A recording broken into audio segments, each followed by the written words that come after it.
Hello again. My name is Glenn Maxon. I teach technology courses at Del Val, the Center for Learning and Retirement. And today's video, which is the third in a series, is about basic workflow for instruction on Zoom. So basically we will start out by admitting two other individuals who are in the waiting room. So I have waiting room enabled, and I'm going to admit, and this will bring in the other two participants. In this case, these are two other machines I have. And I'm disabling the video and the audio in both cases, so it just shows that I have multiple participants in the room. So the first thing we're going to do is, basically introduction. So we're going to make sure that everybody is in from the waiting room, that we acknowledge those that are in the session. Maybe have some warm-up discussion to talk about the topic for the day and see if there are any specific interests and questions that people might have to help direct the conversation. So I have my host and I've got two participants, and when I run a Zoom session, I typically like to keep the participants window and the group chat open, as well as the grid view, so that I can see who is in the session, who's muted, who's unmuted, and also see people during the presentation to get that kind of interaction. All right. So having PowerPoint and the web browser open, the application's open, I'm going to do share screen, and in this case I'm going to share screen 2 because I know that that's where my PowerPoint is going to play, so that people on the other end will see that full screen on their side. I'm also going to make sure that the share computer sound and optimize screen sharing for video clip is enabled, because I know that my PowerPoint has video in it, embedded in the PowerPoint. I'm going to say share. Okay, that's going to share my second screen, which right now is just a background. And when I go to the PowerPoint application now, I'm going to go into slideshow mode. What everybody sees basically is the slideshow and not the controls, which I have on my screen. So I can go through the presentation, talk to the presentation. If there's a web link that I want to navigate to, that gets a little tricky, but I'll show you how I would do it. So I'm going to click on the web link. It's going to open this item in my second screen, but I can simply drag it into the primary screen, and now it displays for those who are online.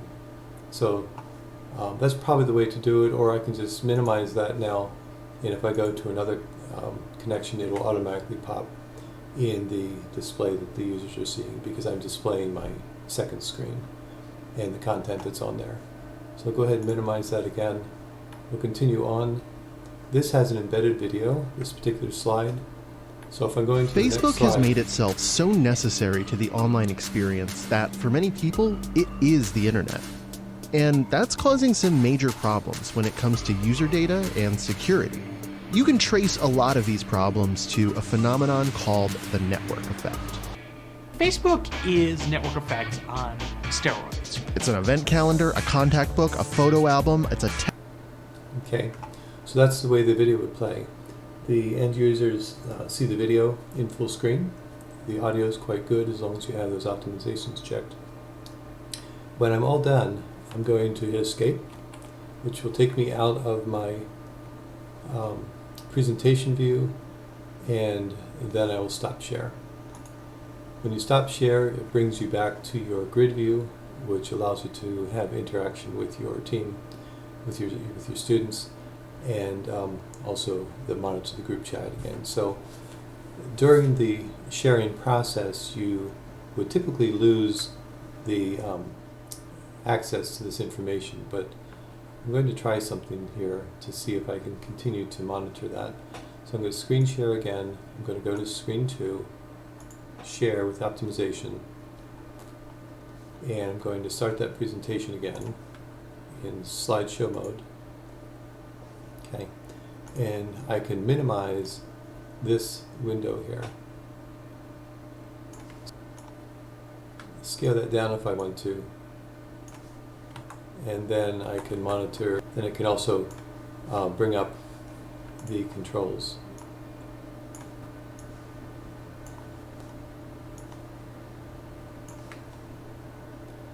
I'm actually pulling the participant in chat. Yeah, so I can bring those windows down into my view. So I can set it up so that I can be monitoring my participants and chat during the session in grid view at the same time that I'm running the presentation. And that's typically the way I do it, because I want to be able to monitor what's going on in the room at the same time that I'm delivering my presentation. It can be distracting for some people, but for me, that gives me extra information that I wouldn't normally have.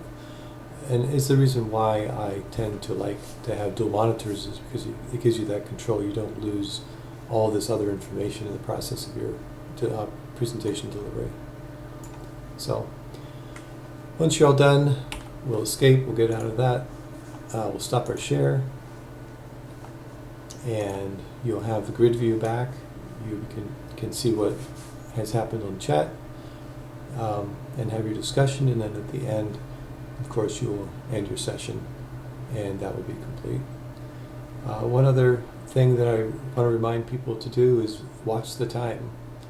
Be cognizant and respectful of your students' need possibly to get to the next class, but again, start and stop on time. If you need to sign up a timekeeper to help with that, then definitely do that, but monitor your time. Right? Thank you very much. I'm going to end the session now, and I appreciate you listening. Thanks. Bye-bye.